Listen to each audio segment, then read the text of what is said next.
Number 2, पार्श्व क्रम या समांतर क्रम। समांतर क्रम या पार्श्व क्रम, इन पैरेलल। इसमें क्या करना पड़ता है आपको, कैसे जोड़ना है समांतर क्रम में। 3 प्रतिरोध ले रहे, R1,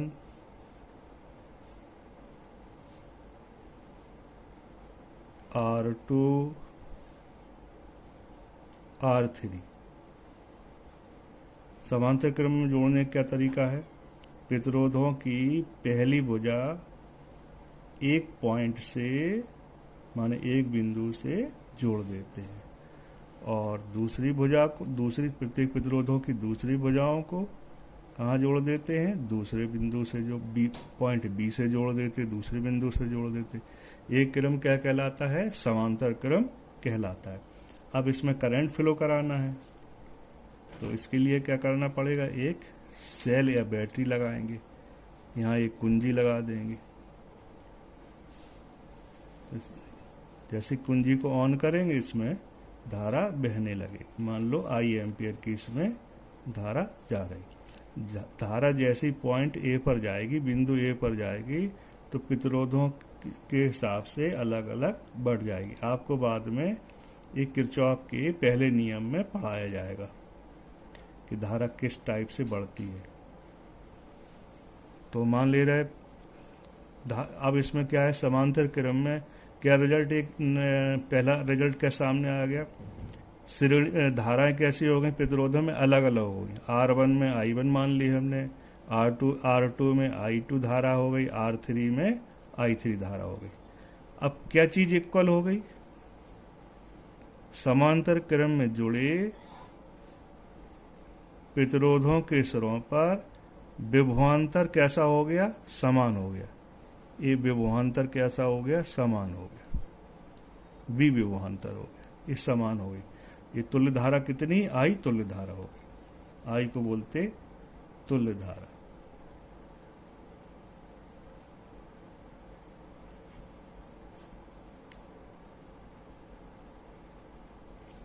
अब यहां से फिर लिखेंगे रिजल्ट। V इक्वल क्या होगा, I1 R1। V इक्वल होगा I1 R1। I1 is equal to V upon R1। इसी प्रकार I2 is equal to V upon R2 एवं I3 इज इक्वल टू हो जाएगा V अपॉन R3। तो यहाँ इस श्रेणी क्रम और समांतर क्रम में क्या अंतर है। श्रेणी क्रम में कैसी थी, एक लाइन में थे और धाराएं कैसी थी, समान थी, और उनके सिरों पर विभवांतर अलग अलग थे। यहाँ क्या क्या चीज अलग मिल रही है आपको, यहाँ मिल रही है समांतर क्रम में देखो आमने सामने जुड़े हुए हैं और उनमें धाराएं कैसी हैं, अलग हैं, और प्रत्येक प्रतिरोध R1 हो या R2 हो R3 हो, इनके सिरों पर विभवांतर कैसे हैं, विभवांतर समान है। विभवांतर कितना है, V है।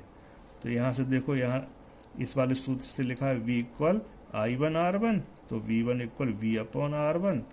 इसी प्रकार I2 क्या हो जाएगी, V अपॉन R2 हो जाएगी, एवं I3 is equal to V upon R3।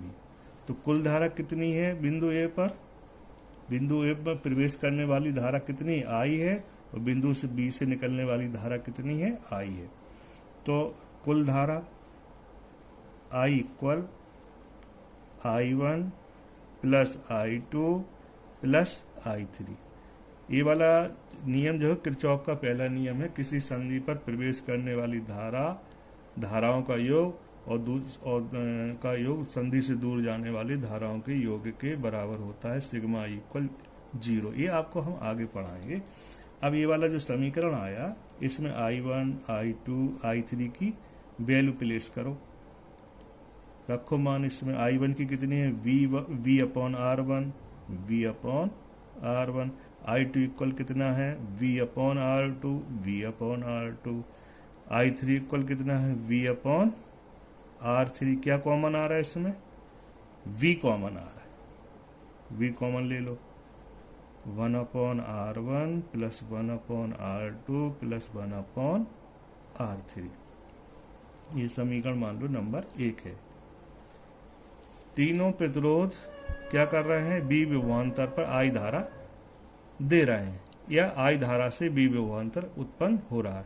इन तीनों को हटा करके इनकी जगह पे एक तुल्य प्रतिरोध आर रख दें जो बी विभवांतर पर आर धारा प्रोड्यूस करे। ये आई धारा से इसके सिरों पर कितना विभवांतर उत्पन्न हो जाए? बी विभवांतर उत्पन्न हो जाए यदि बिंदुओं ए व बी के बीच तुल्य प्रतिरोध कैपिटल आर हो तो तब क्या हो जाएगा? तो उसमें धारा, तो उसमें प्रवाहित होने वाली धारा I is equal to V upon R. ये समीकरण नंबर दूसरा हो गया। अगर हम समीकरण 1 व 2 की तुलना करें समीकरण 1 व 2 से, तो v upon R is equal to V 1 upon R1 plus 1 upon R2 plus 1 upon R3। v से v कैंसिल हो जाएगा तो v इक्वल हो जाएगा 1 अपॉन R इक्वल हो जाएगा 1 upon R1 plus 1 upon R2 plus 1 upon R3। इसका ये रिजल्ट आ गया। यहाँ ऐसे भी लिखा जा सकता है, तुल्य प्रतिरोध का व्युत्क्रम उनके अलग अलग प्रतिरोधों के व्युत्क्रमों के योग के बराबर होता है। ये समांतर क्रम या पास क्रम या इन पैरेलल हो गया। इनके कुछ एग्जाम्पल्स आपको हम बता रहे कैसे न्यूमेरिकल लगते हैं। अभी आपने जो टॉपिक पढ़ा है प्रतिरोधों का संयोजन, श्रेणी क्रम और समांतर क्रम, इस पर आधारित कुछ सरल से न्यूमेरिकल हम बता रहे हैं, आपको उदाहरण बता रहे हैं, फिर आप लोगों को सिखाएंगे इसी पर।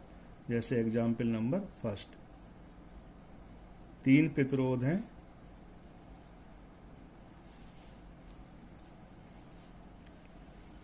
जिनकी वैल्यू कितनी है? 10 ओम है, 5 ओम है और 2 ओम है।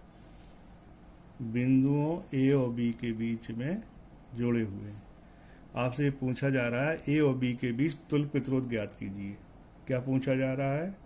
बिंदुओं ए व बी के बीच तुल्य प्रतिरोध ज्ञात कीजिए। तो इसको कैसे सॉल्व किया जाता है, इसका सॉल्यूशन देखो। तो आप सबसे पहले जैसा दिया है वैसा फिगर बना लेंगे। हम न्यूमेरिकल को टच नहीं कर रहे, आपको कैसे सॉल्व करना है ये बता रहे। ये आपने जैसा फिगर दिया है बना लिया। ये 10 ओम लिख लिया, 5 ओम लिख लिया और ये 2 ओम लिख लिया। अब आपको इसकी नंबरिंग करना है। जैसे 3 प्रतिरोध हैं, इसको मान लिया R1, ठीक, इसको क्या मान लिया? R2, इसको R3। तो आपको ये दिखाई दे रहा है कौन से क्रम में जुड़े हुए? श्रेणी क्रम में जुड़े हुए हैं। तो आपको ये क्या लिखना पड़ेगा? R1, R2 व R3 श्रेणी क्रम में है, क्रम में है। श्रेणी क्रम में है तब क्या फार्मूला लगेगा तुल्य प्रतिरोध का? R is equal to R1 plus R2 plus R3। Value place करो। R1 की वैल्यू कितनी है? 10 ओम है। R2 कितनी है? 5 है। R3 कितनी है? 2 है, 2 है। कितने हो गए? 15 2 17 ओम। अपना आंसर कितना आ गया? 17 ओम। तो ये बहुत सरल से न्यूमेरिकल हो गया, ठीक। अब आपको हम दूसरा न्यूमेरिकल दे रहे, एग्जाम्पल नंबर 2। अब 3 प्रतिरोध कैसे जोड़े हैं? ऐसे जोड़ के दे रहे। 2 ओम हो गया, ये 3 ओम मान लो, 3 ओम हो गया, 3 ओम हो गया और ये 3 ओम हो गया। कौन से क्रम में जुड़े हुए हैं? ये समांतर क्रम में जुड़े हुए हैं। चित्र से देखने को मिल रहा है, आपको ये नहीं बताया जाएगा कौन से क्रम में जुड़े हैं। ये पूछा जा रहा है, ऐसे पूछा जाएगा संलग्न चित्र या परिपथ के बिंदुओं ए व बी के बीच तुल्य प्रतिरोध ज्ञात करो। तुल्य प्रतिरोध ज्ञात कीजिए। बहुत सिंपल है। फिर इसमें ऐसे ही करना पड़ेगा। इसका लिखना चित्र बनाओगे दोबारा। देखो सॉल्यूशन में क्या करना पड़ेगा। अब ये तो आपका पेपर में बन के आ गया, ऐसा आपको दोबारा से फिगर उसी को देख करके बनाना पड़ेगा। तीनों प्रतिरोध इस टाइप से बना लीजिए आप। बिंदु ए और बी लिख लो। तो एजम्पशन करना पड़ेगा। पहला वाला ये पहला मान लो, ये दूसरा मान लो, ये तीसरा मान लो। R1 3 ओम हो गया, R2 कितना हो गया 3 ओम हो गया, R3 कितना है 3 ओम। तो कौन से क्रम में है? देखो पहले प्रतिरोध की पहली भुजा बिंदु ए से जुड़ी है, दूसरे प्रतिरोध की दूसरी भुजा बिंदु ए से जुड़ी है, तीसरे प्रतिरोध की पहली भुजा बिंदु ए से जुड़ी है, दूसरी भुजाएं बिंदु बी से जुड़ी हैं। तो निश्चित है कौन सा क्रम है? ये समांतर क्रम है। तो यहाँ भाषा लिखना पड़ेगा थोड़ा सा आपको। R1, R2 व R3 कौन से क्रम में है? समांतर या पार्श्व क्रम में है। क्रम में है। तो इसका क्या फार्मूला है, क्या सूत्र है? 1/R is equal to 1/R1 plus 1/R2 1/R3। R1 R2 R3 हो गया। कैपिटल R क्या चीज है? तुल्य प्रतिरोध, जो आपको कैलकुलेट करना है। ये तुल्य प्रतिरोध है, तुल्य प्रतिरोध ज्ञात करना है। तो इसका तुल्य प्रतिरोध कैसे निकालना है?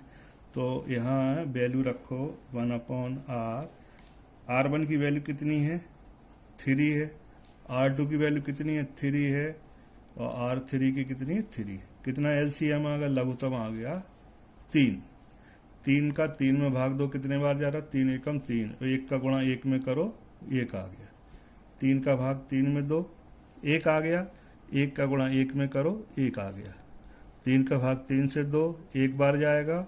1 का गुणा इस वाले 1 में करो, 1 आ जाएगा। तो कितना आ गया? 1 प्लस 1 प्लस 1 कितना हो जाएगा? 3/3। R is equal to 1/1। इस समीकरण को उलट दो। R equal 1 ohm. अपना कितना आंसर आ गया? 1 ओम। अब एक तुमको कंबाइंड बता रहे हैं, कैसे कंबाइंड हो गया आप लोगों को। एग्जाम्पल नंबर 3 ऐसा दे दिया, सपोज करो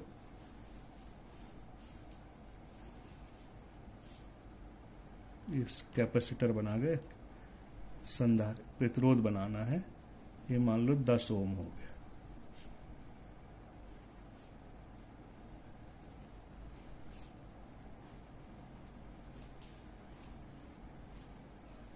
ये आपको सर्किट दे दिया एक।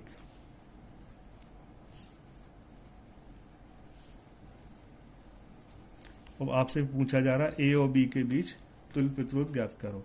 तो आपको समझ गए क्या करना है? क्वेश्चन में दिया जाएगा, फिर से आप अपनी कॉपी में ये फिगर बनाएंगे और इनकी नंबरिंग करेंगे। कोई ज़रूरी नहीं इसको R1 माने, इसको R2 मान सकते, इसको R3 या इसको R2 मान सकते। वह तो आपके ऊपर है, सुविधा के हिसाब से कर सकते। ये R2 हो गया, इसको R1 माना, ये R2 हो गया, ये क्या हो गया? R3। अब इसको कैसे सॉल्व किया जाएगा? तो इसका जो जटिल पार्ट है, जो वैसा जटिल दिख रहा है, उसको सॉल्व करने की कोशिश पहले करो। तो जैसे सपोज करो यहाँ करंट आ रही थी, I करंट आ रही, यहाँ I करंट दो जगह बटेगी, आधी आधी हो जाएगी। तो ये कौन से क्रम में दिखाई दे रहा है? R2 R3 समांतर क्रम में दिखाई दे रहा है। तो लिखना पड़ेगा आपको यहाँ R2 व R3 समांतर क्रम में हैं। समांतर क्रम में तो क्या फार्मूला लगेगा, 1/R4। देखो काउंटिंग अपनी R1 R2 R3 हो गई, क्या लिखेंगे 1/R4। क्या यहाँ क्या फार्मूला बनेगा, 1/R2 प्लस 1/R3। तो 1/R4 is equal to R2 की वैल्यू कितनी है 10 है, R3 की वैल्यू कितनी है 1/10 हो जाएगा। क्या हो जाएगा यहाँ पर 10 LCM हो जाएगा, 1 + 1 is equal to 2/10 is equal to 1/5। Result आया 1/R4 इज इक्वल टू 1/5। तो इस संख्या को उलटो, R4 ऊपर पहुंचेगा, 5